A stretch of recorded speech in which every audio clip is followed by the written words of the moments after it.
O Pé Vermelho, de Ribeirão do Pinhal. Ribeirão do Pinhal. Nasci em Curitiba, Isso. como todo filho de fazendeiro fazia naquela época.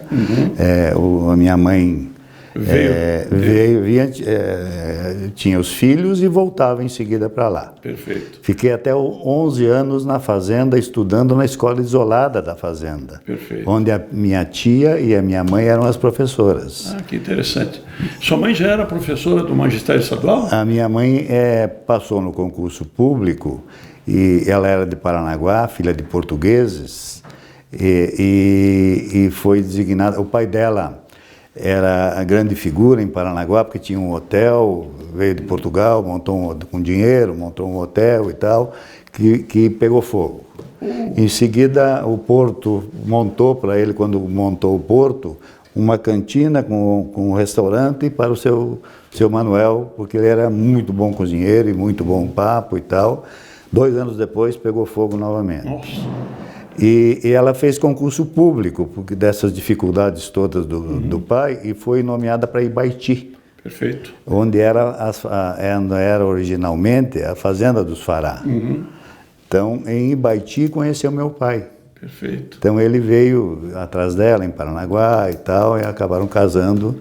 E ele e o tio Júlio Fará, que foi político, sim, me lembro foi dele. Prefeito de Ribeirão do Pinhal, de Ibaiti primeiro, e depois de Ribeirão do Pinhal, e depois deputado estadual, depois secretário de Estado, né?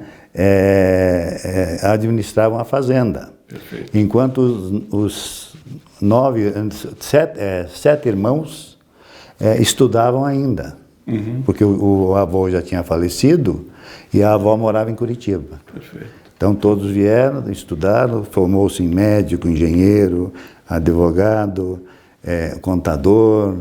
Então todos eles tiveram uma formação, menos os 2 mais velhos. Perfeito. O Júlio também não se formou em nada e o meu pai também não se formou em nada, só ficou com o primário. Perfeito. Depois, 1 ano e pouco aqui no interno também no Paranaense. Depois que eles vieram, quando a Geada de 64 matou o cafezal todo lá naquela região. Depois da Geada Negra, eles vieram e daí se estabeleceram com o salário da professora. Perfeito. Na Vila dos Bancários. Na Vila dos Bancários. Numa casa que não era padrão da vila, era uma casa de madeira que ela pôde comprar com o salário de professora, financiado, etc. e tal. E ele, de grande fazendeiro, então, ficou um comprador de madeira que ia para o mato, ficava 15 dias, 20 dias, chovia, não podia voltar e tal, mas contando com o salário da professora. Não tinha asfalto naquela época. Não tinha asfalto, era difícil, né? Era difícil, Me lembro bem. Mas é interessante que eu morava num bairro próximo e muitas pessoas da sua convivência também eram da minha convivência. O caso do Luiz Eduardo Dib, por exemplo, que por um acaso também é de Ribeirão do Pinhal, não é? Ele é parente por adoção, porque a tia dele era casada com meu tio Júlio, que era a tia Judite, né? Então ele era... E o pai dele era o contador da fazenda, o Adolfo Dib. Tá certo. Mas o senhor, num determinado momento, foi obrigado a iniciar sua vida profissional ainda sem estar formado. Sim, é verdade. Isso é verdade. Eu fui forçado porque acabei perdendo o emprego. Eu, na época, era gerente de uma loja de disco, a Wings, ali pertinho da Americana. Fez história. Tinha casado em 74, me formei no final de 75. E o meu filho nasceu em 1º de agosto de 75 e eu me formei em dezembro de 75. Sei. Então, o Paulo César Bastos, que era um advogado trabalhista bem conhecido e com muitos sindicatos e de muita atividade, disse, não, começa amanhã, vai trabalhar comigo. E colocava na minha casa a feira que ele fazia para a casa dele, igual ele me dava, e a carne da semana. Ele é a dona Denise. Que bom. Porque eu era amigo dos filhos dele, a Vânia e o João Eugênio, né? E ali todo aquele pessoal da O senhor começou, ele fazia advocacia laboral. Muito simples na época, aquilo era rudimentar, fazia-se poucos pedidos, era mais vínculo de emprego e 13º e férias. Perfeito. Então as ações eram em folha única praticamente. Hora extra. Não tinha muita indagação. Não tinha muita indagação. 4 ou 5 questões só. Só 4 ou 5 questões. Era muito rudimentar, né, o direito do trabalho naquela época. E desvalorizado. Desvalorizado. As pessoas não consideravam o advogado trabalhista como um verdadeiro advogado, achavam que era um despachante. Não era mais ou menos. É verdade.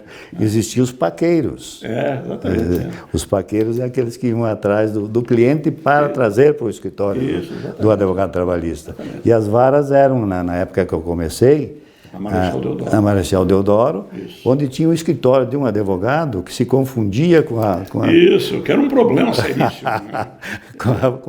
com a própria justiça, porque ele estava na mesa do advogado pensando que estava na justiça do trabalho, na frente do juiz, fazendo uma coisa. Interessante. Isso era uma coisa que atrapalhava muito e incomodava muito os juízes, né? Eu me lembro que ali os juízes eram, na primeira vara era o doutor Pedro Tavares, na primeira junta, sim, né? O doutor Leonardo Abage na segunda, o doutor Delvio na terceira. Sim. Né? Fui diversas vezes protocolar ações, mas era uma coisa muito diferente, assim, porque você via os advogados ali na frente tentando granjear um cliente que viesse chegando sozinho. Tá? É normal isso. Isso é normal. Normal. Mas o senhor depois começou a trabalhar numa instituição financeira. Sim. No Bradesco? O doutor Paulo me levou até o sobrinho dele, o Pedro Henrique, que era chefe do jurídico do Bradesco, e eu acabei como estagiário ainda, como, já formado, entrei como estagiário. Perfeito. Quer dizer, fiz as de estagiário e acabei, Pedro mudou-se para o Rio de Janeiro, voltou para o Rio de Janeiro, que ele era de lá, e eu acabei ficando na vaga dele e chefiei o jurídico do Bradesco por 8 anos. E trouxe algumas inovações aqui nessa região, que depois foram até levadas para o resto do país. No tempo tinha, por exemplo, no tempo a prescrição era bienal. Isso, 2 anos. 2 anos. O banco fazia todo mundo de chefe, para não pagar hora extra. Então todo mundo tinha cargo desde o caixa, só o escriturário que não tinha, ninguém tinha cartão ponto, e então perdia na justiça a 7ª e a 8ª e as excedentes que as pessoas faziam porque não tinha controle de ponto na época. Então o que eu acabei descobrindo é que se eu chegasse na primeira audiência e fizesse um acordo pela 7ª e 8ª, que eu já ia perder. Isso com a autorização da chefia, evidentemente. E quitasse tudo. Perfeito. Estava resolvido. Estava resolvido. Em 2 anos o banco ganhava um monte de dinheiro. Porque o bancário tinha uma vida útil de 8 anos, com 2 anos de prescrição, o banco já ganhava 5 anos, só pagava 2 anos, né? E ainda com esse negócio que eu acabei percebendo que daria certo, porque lidava-se muito com o sindicato. O Nestor Malvese era o advogado do sindicato, ele e o Isaías, né? Eram os advogados na época. Então negociava-se muito, né? Conversava-se muito. E depois surgiu o Vivaldo. O Vivaldo que fazia também muitos acordos e tal, né? Isso, então... E as suas lembranças daquelas audiências, aquelas sessões, como é que era aquela história do juiz que dava sentença na hora e ia ditando em pé? O doutor Pedro Ribeiro Tavares era belíssimo, ele na hora, na frente das partes, então ditava para o escrivão, e olhando na cara das pessoas e com as conclusões e deduções dele. Era muito simpático, né? O doutor Pedro era muito simpático. Muito simpático. E era uma cabeça muito sábia. Muito. Tinha uma cultura imensa e um jeito de falar muito manso, né? Coisa do interior de Minas. Tal, sim, né? O filho maravilhoso, né? O Simão Pedro, maravilhoso, foi ótimo. Foi ótimo. E o senhor acompanhou a instalação do Tribunal Regional do Trabalho. Já... Fui representando o Bradesco e o Santiago representando o Bamerindos. Sim. Ele era chefe do jurídico do Carlos Roberto Santiago. Carlos Roberto Santiago. E depois nos encontramos na Associação dos Advogados Trabalhistas. O senhor foi um dos fundadores da Associação dos Advogados Trabalhistas. Acho que foi a segunda gestão. O Santiago era o presidente, né? Acho que foi a segunda gestão. E o Hélio, tesoureiro, e eu, o secretário. Perfeito. E depois disso, não ocupou mais cargos de direção na associação? Na associação nunca mais, não. Nem eu, nem o Hélio, nem o Santiago. Então fizemos demos a nossa contribuição lá, fizemos a nossa outra parcela. Geração veio, né? O Santiago também. A filha sim. Então, quais foram assim, as grandes causas, doutor Fará, que o senhor participou? Eu participei de grandes causas e grandes histórias também. Tive algumas histórias muito interessantes. Por exemplo, antes das causas, porque eu depois, com o decorrer do tempo,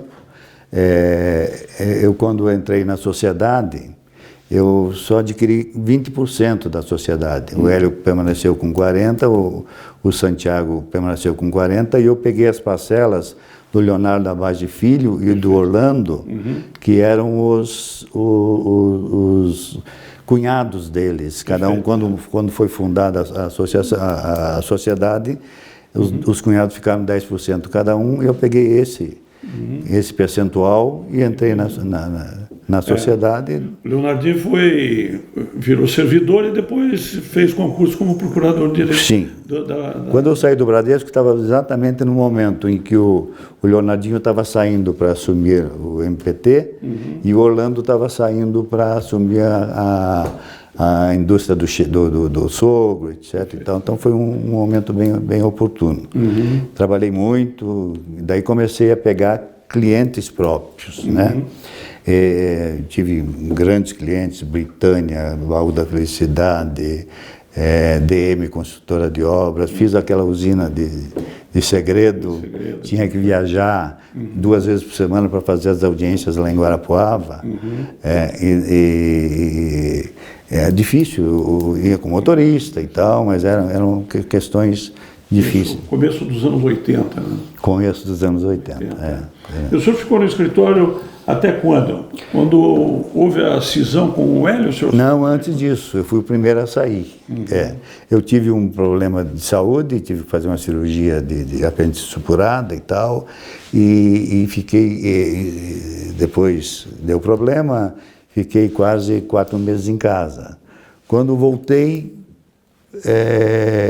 já achei que alguma coisa não estava bem e tal, e eu estava precisando de auxiliares e não conseguia. Daí conversamos, acertamos, e eu acabei... É uma história interessante. Daí eu cheguei, acertamos, conversamos na biblioteca e tal, e eu tinha contratado um ex-funcionário do Bradesco, o Dercy Bega, que era muito bom profissional, e eu tinha muitas ações, continua sendo, mas eu tinha muitas ações contra o Bradesco, né? Então indiquei o Bega foi contratado, e depois ele acabou, quando eu saí, eu disse, bom, eu quero 60 dias para sair. Eu vou sair e tal, vou ter que achar um escritório e vou ter que fazer a decoração do escritório e tal. Aí conversamos. Na saída, quando eu estava na porta já para sair, o Hélio disse, Fará, você não pode sair em 30 dias? Mas, tá, saio em 30 dias. Você não pode deixar a tua sala, que o Bega assume lá, porque já vai colocando e tal, e você fica aqui na biblioteca, você já está contratando o Antônio Carlos, os dois ficam aqui na biblioteca. Tá. Aí quando ele fechou a porta, eu disse, puta, mas que idiota, né? Você vai conseguir alugar um imóvel em 30 dias, reformar esse imóvel, e de que forma?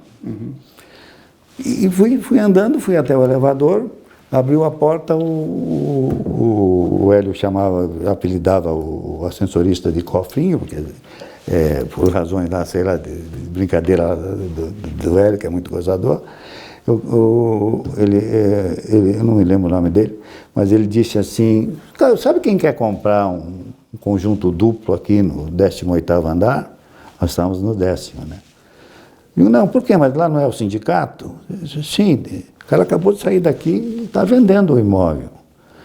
Eu digo, mas o sindicato, a princípio, não pode vender? Não, vamos descer lá. Daí pegou o telefone fixo, ligou para ele e ele veio na hora. Foi olhar e... É isso que eu quero, só falta pôr as mesas e chamei a minha mulher e saí de lá com o imóvel comprado.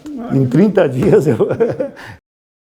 E fiquei no mesmo lugar, quer dizer, o cliente que era meu cliente, que ia me procurar, não precisava mudar de prédio, não precisava nada. Então foi uma mão na roda. Então, foi uma história bem marcante. O senhor montou um escritório, que hoje é Fará e Fará. Fará. Eu e a filha. O senhor e a filha, exatamente. Eu falei com ela pelo telefone. Exatamente. Tribunal, doutor Fará. Sempre foi muito boa. Eu sempre fui muito amigo do Lauremi no começo. O Lauremi é maravilhoso, é excepcional, maravilhoso. E depois da Lazen, do Euclides e do Indalécio. Perfeito. E os convidei, que eu acabei fazendo uma casa no Atami, para um churrasco lá. Os três adquiriram casa lá. Naquele churrasco. O senhor não levou nenhum percentual de comissão da empresa? Não vendi nada, né? Não vendi nada. Mas e tornaram-se muito amigos, né? Muito, porque o advogado tem que compreender que juiz é juiz. E juiz, no meu entender, ele é parcial. Seja para o lado do empregado, seja para o lado do empregador. Porque depende da origem dele. Se ele veio de uma família de trabalhador que sofreu, etc. e tal, certamente ele será um protetor de empregados. Se é de uma família abastada, que os pais sofrem com as ações trabalhistas e com os créditos trabalhistas, etc. e tal, então é natural do ser humano, né? É natural do ser humano. Então você não pode querer amizade com juiz, com desembargador, querendo trocas, querendo coisas. Ele tem a convicção dele, ele vai seguir a convicção dele. E os pares se acertem. O que vale é a convivência. O que vale é a convivência. Você não pode querer amizades com desembargador com finalidades, né, querendo protecionismo, segundas intenções. Então, me dei muito bem com eles por essas razões, né? O senhor disse que tem grandes histórias. Tem algumas histórias boas. Boas, por favor. Tem uma história Eu fui fazer uma audiência, eu acabei sendo reconhecido pelos meus colegas pelas poucas perguntas que eu faço e fazia na indagação das testemunhas. São perguntas pontuais. Então, uma vez eu fui fazer uma audiência no interior com o dono de uma companhia, de uma agência de turismo aqui de Curitiba, ali na Praça Rui Barbosa, Edmundo, que tinha uma fazenda no interior. Só que nessa fazenda, ele e a mulher iam a cada 90 dias, mais ou menos. E a empregada que era a mulher do caseiro, entrou com uma ação trabalhista. E daí fizemos a defesa e tal, e fomos até lá. Chegou na mesa da audiência, a juíza perguntou quantas testemunhas, ele tinha 3 testemunhas e nós tínhamos 2 testemunhas. Daí começaram daí houve eu ofertei na época R$1.000 e ele pediu 30 mil já, uma ação grande. E fiz algumas perguntas a ela, no depoimento pessoal dela, mas fiz 3 perguntas. Primeiro, se ela trabalhava sozinha ou acompanhada. Segundo, por que ela tinha que limpar todo dia se eles vinham a cada 90 dias? Aí ela respondeu que, primeiro, que trabalhava sozinha. Segundo, que tinha uma janela na lateral onde não tinha asfalto, que ficava fechada, mas entrava poeira pela fresta, então ela tinha que todo dia tirar aquela poeira que entrava. E terceiro, se essa janela, quando ela estava limpando, estava fechada ou aberta. Aí ela disse que ficava sempre fechada. Aí o colega, vai ouvir testemunha, doutora? Ele disse, vou ouvir sim. Então escolha a testemunha para ser ouvida. Só que vou lhe avisar uma coisa, doutor. Qualquer uma das 3 testemunhas que disserem que a janela estava aberta, eu vou mandar para a delegacia e vou abrir inquérito policial, de apuração de falta de verdade e tal. Aí o colega, vamos conversar, doutor? Bom, ainda a oferta aquele R$1.000? Como não? Vamos embora. Uma outra história que foi com o Reginho, filho do professor João Regis. Falecido prematuro, muito prematuro. Muito prematuro, e gente finíssima, tanto ele quanto o Regis, né? O Regis tinha história para tudo, né? Era fabuloso. Muito bem. Nós fomos fazer uma audiência em Colombo. Também era um sítio e também era...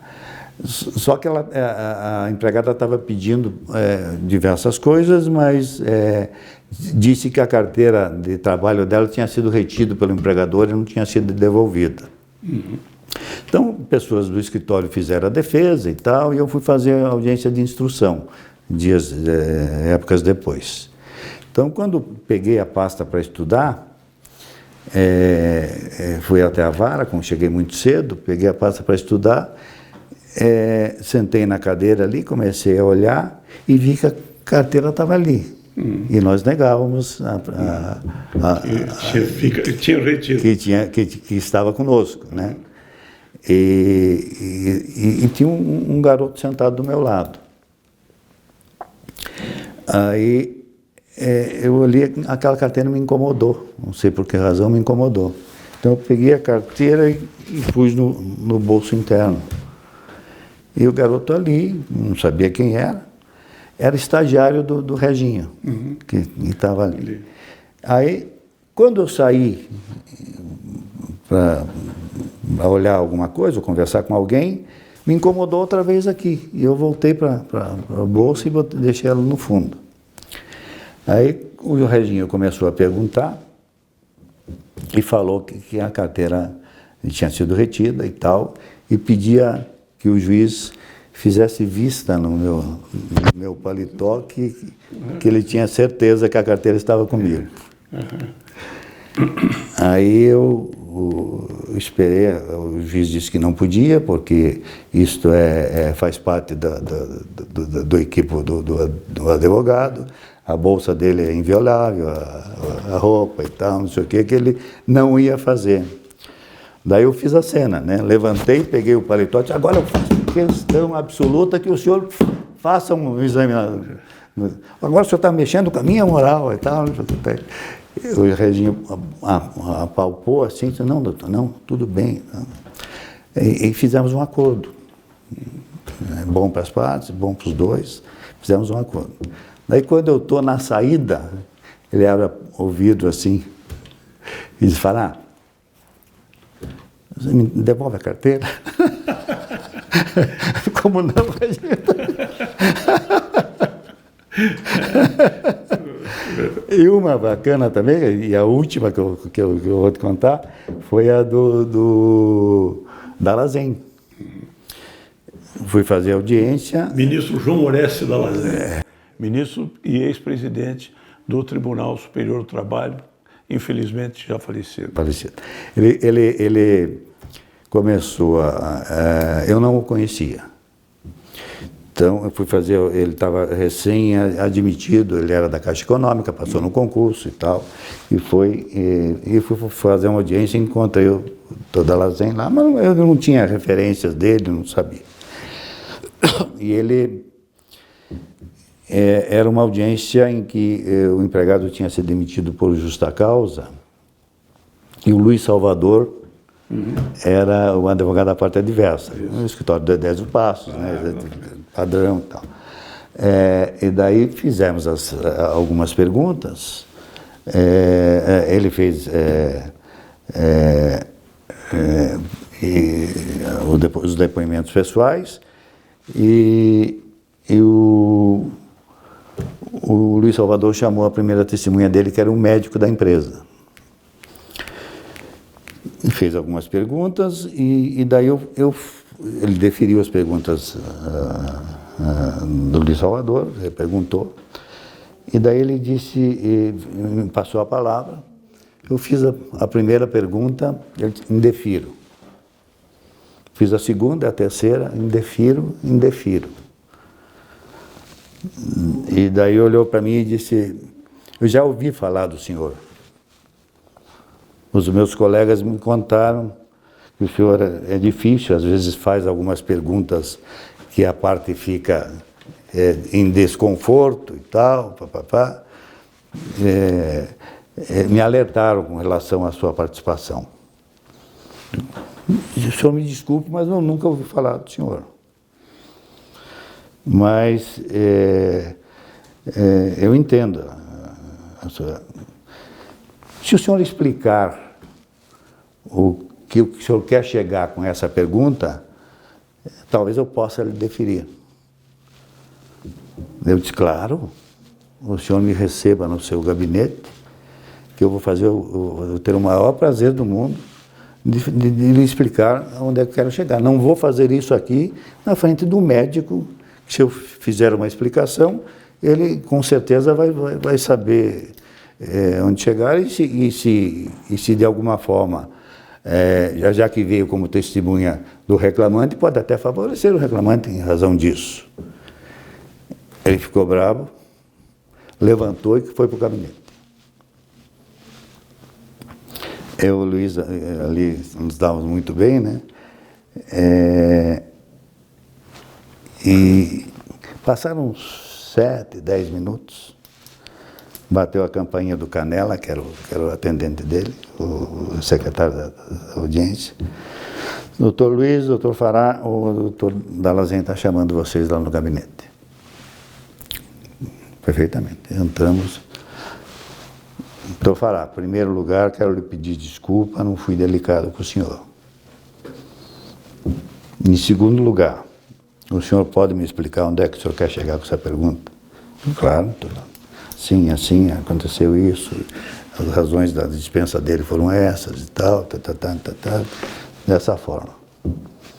Doutor Salvador, o senhor tem alguma observação? Não tenho. Então, por favor, vamos voltar para a audiência. Foi lá e fez a pergunta da forma que eu tinha feito.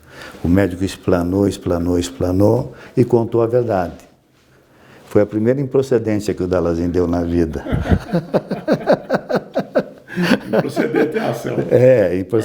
Improcedente, mas ele era favorável sempre, na maioria das vezes, ao empregado, né? Que era tendencioso ao empregado, como foi durante toda a carreira, né?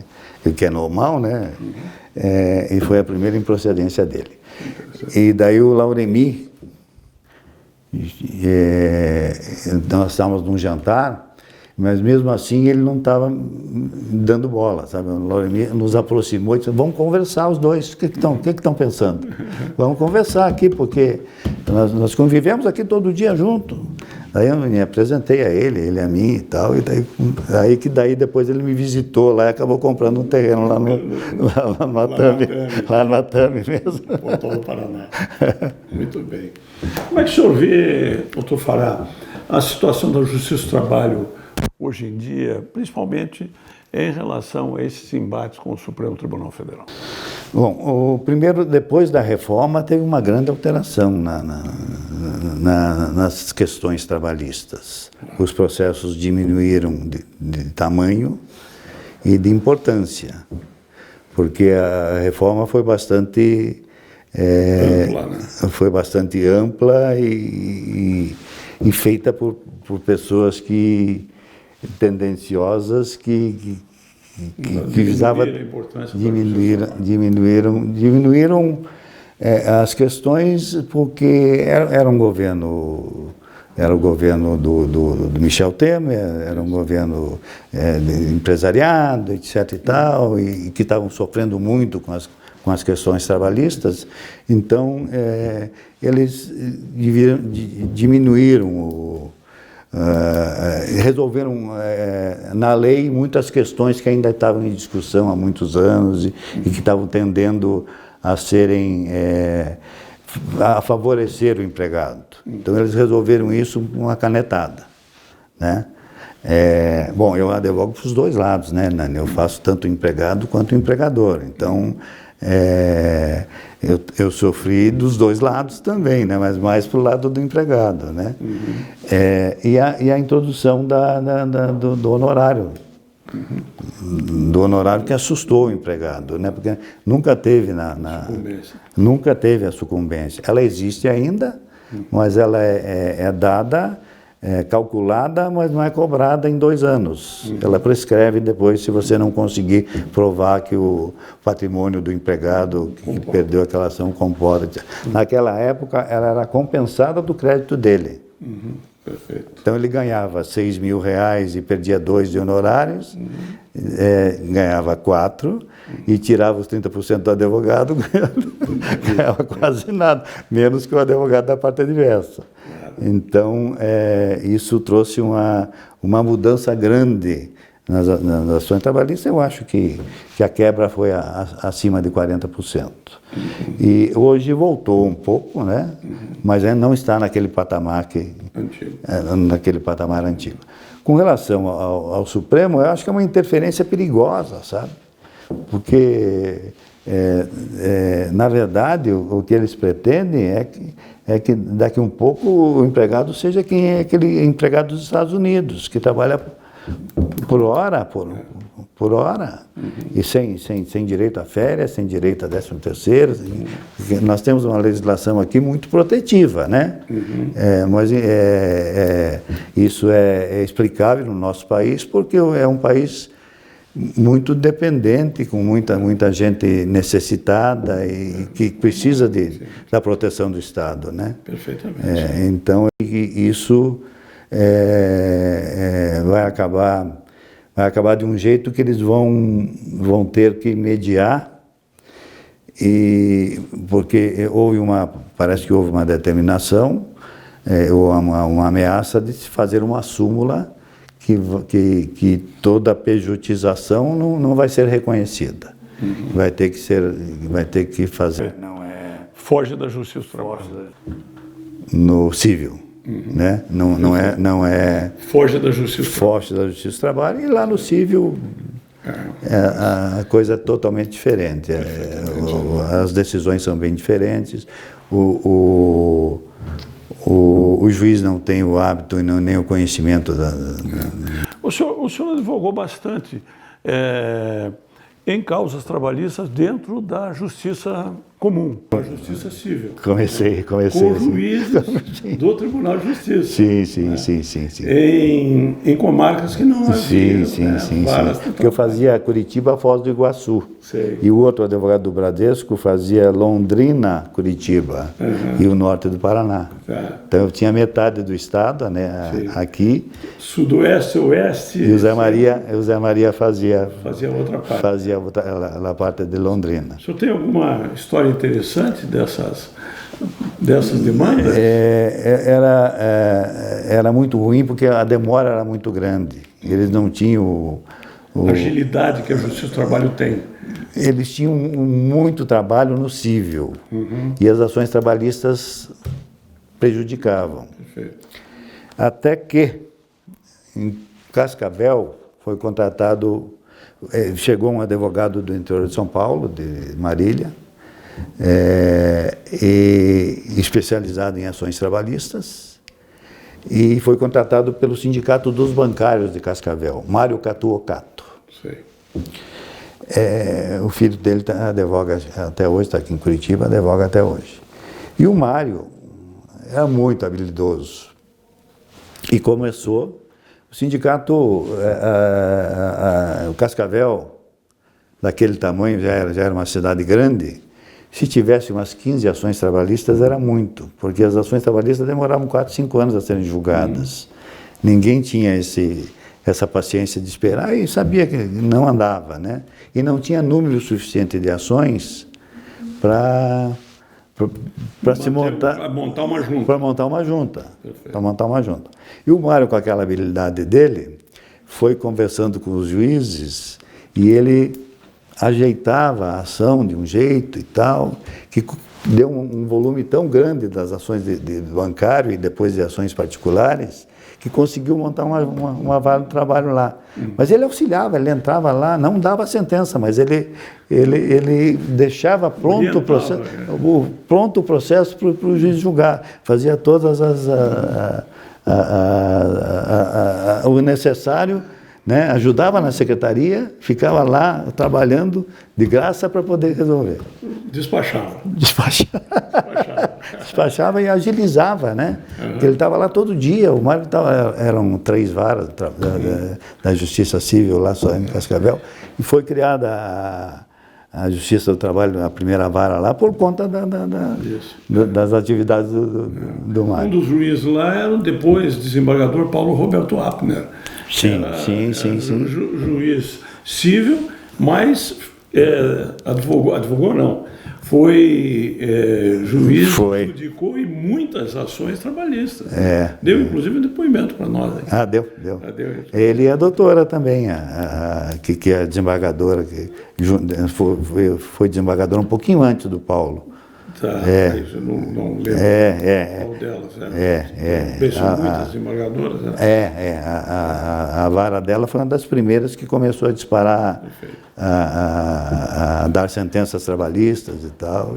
O senhor deu uma declaração dizendo que a justiça trabalhista mexe com os sentimentos e com as emoções. Explique para os nossos espectadores o que o senhor quis dizer com isso. O trabalhador brasileiro é sofrido. Levanta cedo, pega 2 conduções, trabalha. E há muito tempo atrás, as empresas não tinham condições de equipos, eram muito perigosos e muita gente ficou aleijada por causa dos equipamentos das máquinas da época, que não tinham a segurança devida, não se utilizava EPIs, etc. O trabalhador sempre foi muito dependente, mas mais além daquilo que a gente reconhece. O Estado compensa isso com o Vale Transporte, com o Vale Alimentação, com essas obrigações todas, mas eu acho que elas não são suficientes.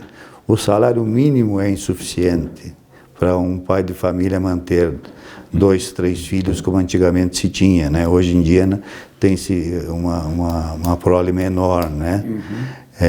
Talvez ele possa, com 1 ou 2, ter uma vida melhor. Mas antes tinha-se 7, 8 filhos e esse pai sofria muito. E ele era muito pressionado de todas as formas. É nesse sentido que eu acho que...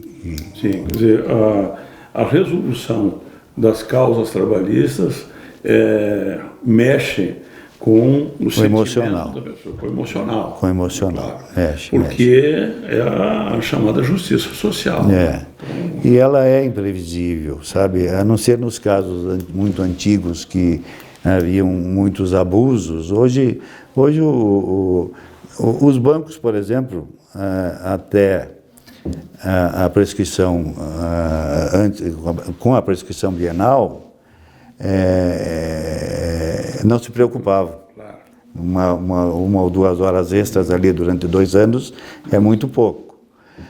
Mas com a quinquenal, mudou. 5 anos, de 4 horas por dia, 3 horas extras por dia, tornaram as ações muito maiores, né? Muito mais importantes. Então, o empregador abriu o olho para essa questão com a mudança da prescrição. Perfeito, sem dúvida. 50 anos de advocacia, doutor Fará. Quais são as suas motivações para continuar na lida? Adoro fazer uma audiência ainda, me preocupo. Pensa que essa noite eu dormi direito, pensando nessa entrevista aqui.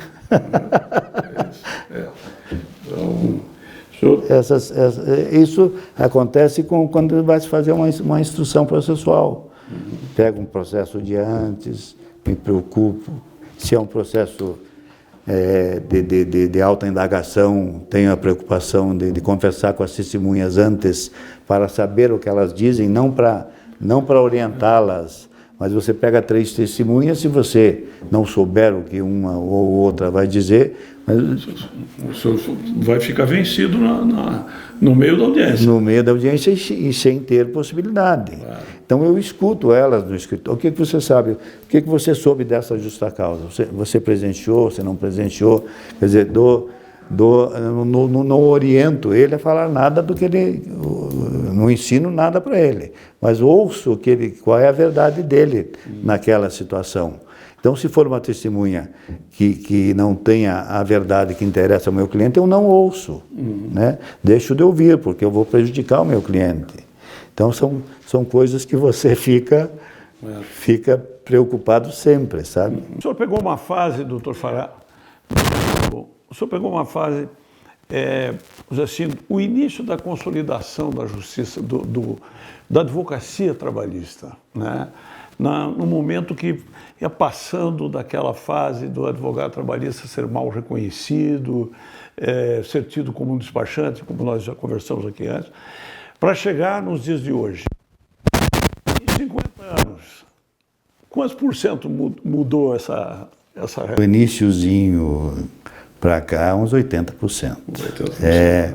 Porque era o tempo das varas, né, dos juízes classistas, né, das juntas, né, dos juízes classistas, tanto lá quanto no tribunal, né. Então, teve uma audiência eu tive uma audiência em Vitória, no Espírito Santo, que o empregado médico veio me contratar aqui em Curitiba, porque ele morava aqui. Ele trabalhou numa indústria lá, uma cidade que era toda voltada para um único empregador. E ele foi médico nesse local. Na época, fizeram um contrato sem vínculo de emprego. Fizeram um contrato escrito com pagamento de 13º, férias, etc., mas... como se fosse um contrato de trabalho, mas não registraram ele como empregado. Eu fui fazer audiência lá, em Coxim.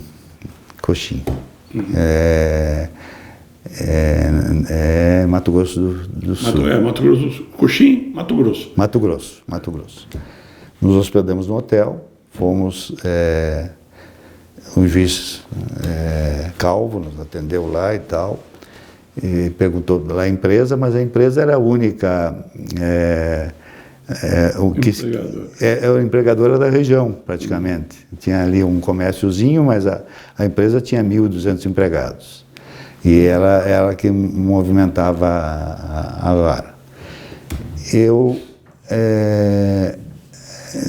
Chegamos lá, ele perguntou, tem acordo? A parte disse, não tem, a empresa não tem nenhuma proposta. Então, depois ficam reclamando do juiz, que o juiz dá sentenças e tal contra essa empresa, está prejudicando essa cidade e tal, mas não fazem nenhuma proposta, não fazem nada. Vamos colocar essa audiência para amanhã.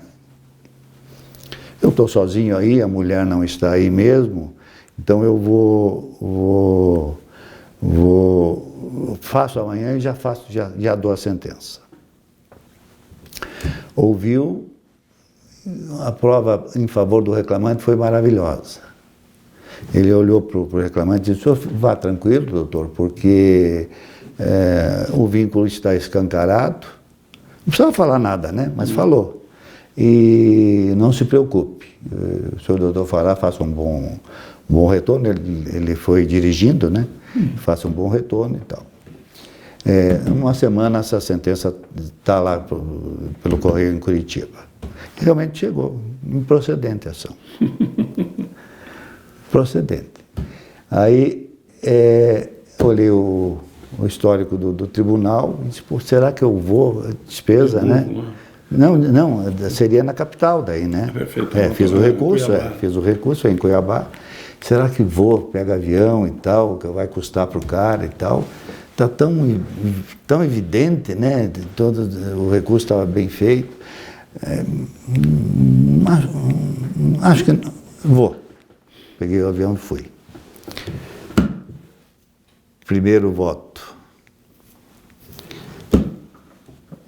Mantenha a sentença. Segundo voto. Mantenha a sentença. Terceiro voto. Diverso. Bom, eu não conheço o advogado que fez a sustentação oral, falou o juiz na época, né? Não era chamado desembargador ainda. Mas se metade do que ele falou for verdade, que essas testemunhas foram dessa forma e tal, eu peço vista em mesa. Como terceiro, não tinha ainda, naquela época não tinha o terceiro voto expresso como é hoje. Aí, enquanto o processo andava, ele examinou o processo ali.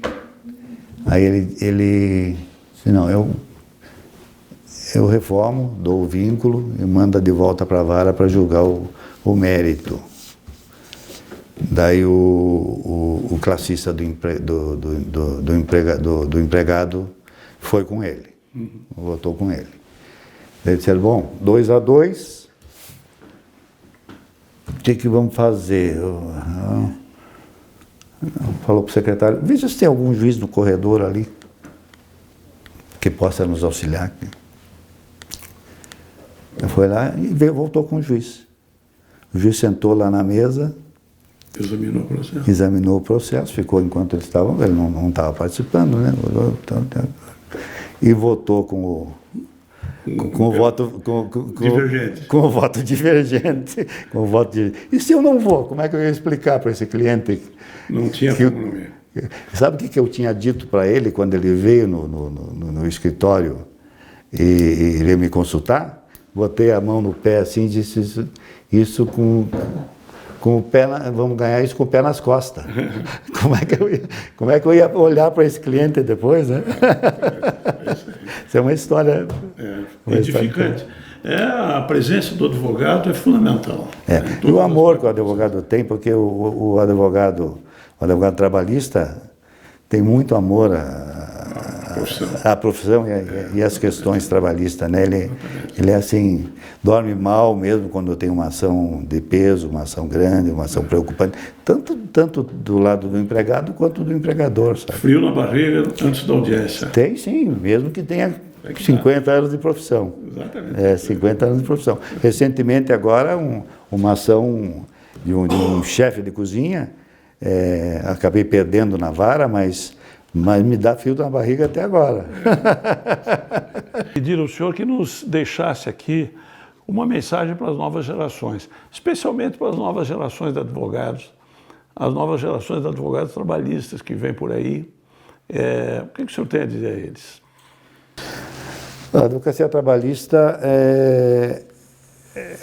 vai diminuiu de tamanho e vai diminuir de tamanho. Essas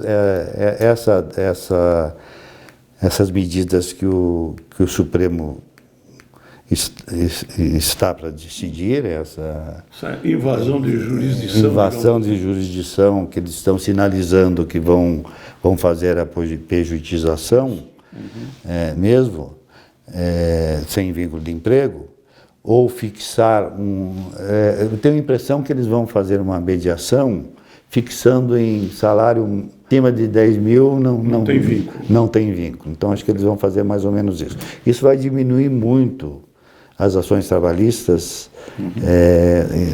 mesmo hoje que vai diminuir mais uns 20% das ações trabalhistas, porque estão sobrando poucas coisas, porque as empresas estão se organizando melhor. Perfeito. Hoje em dia tem um cartão ponto bem batido. Tem um RH que é muito ativo em todas as empresas e controla isso muito bem. O Estado controla, você tem que ir no E-Social, depositar o fundo de garantia, não tem...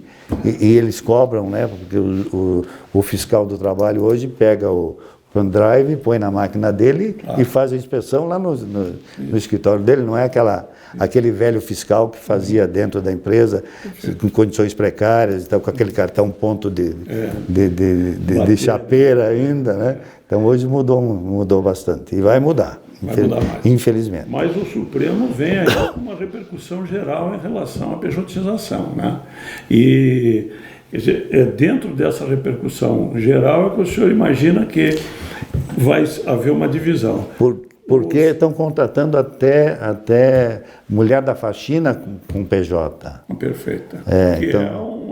Que é um absurdo. É uma fraude, né? É uma fraude. Estão usando isso para o mal, né?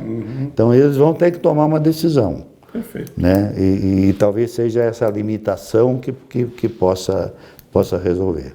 Se o senhor fosse obrigado a começar de novo, o senhor escolheria o que na sua vida? Depois que eu aprendi com o Dr. Paulo Bastos, eu seguiria no ramo trabalhista mesmo. Muito bem. Fazer uma ação pela empresa também, ganhar uma ação pela empresa, manter isso é gratificante também, né? Porque você está lidando nas ações trabalhistas, principalmente com verdade e mentira, né? Claro. Preciso. Mas o senhor não sofre de parcialidade, não? Não sofro. Não sofro. Não sofro porque o meu lado é o meu cliente. Perfeito. Se ele é empregador, eu sou empregador. Claro. Eu não sou juiz, né? O juiz pode ser imparcial como pode ser parcial, né? Por ter tendências, né, de parcialidade ou imparcialidade. Mas o advogado não. O advogado, o cliente dele tem sempre razão. Ele é obrigado a vestir aquela camisa. Isso aí. Doutor José Carlos Fará, muito obrigado pelo seu depoimento. Em nome do presidente Célio Horst Faldraff, eu agradeço pela presença. Honrado com a entrevista, agradeço muito a sua gentileza e estou a seu dispor sempre. Muito obrigado. Obrigado, Hernani.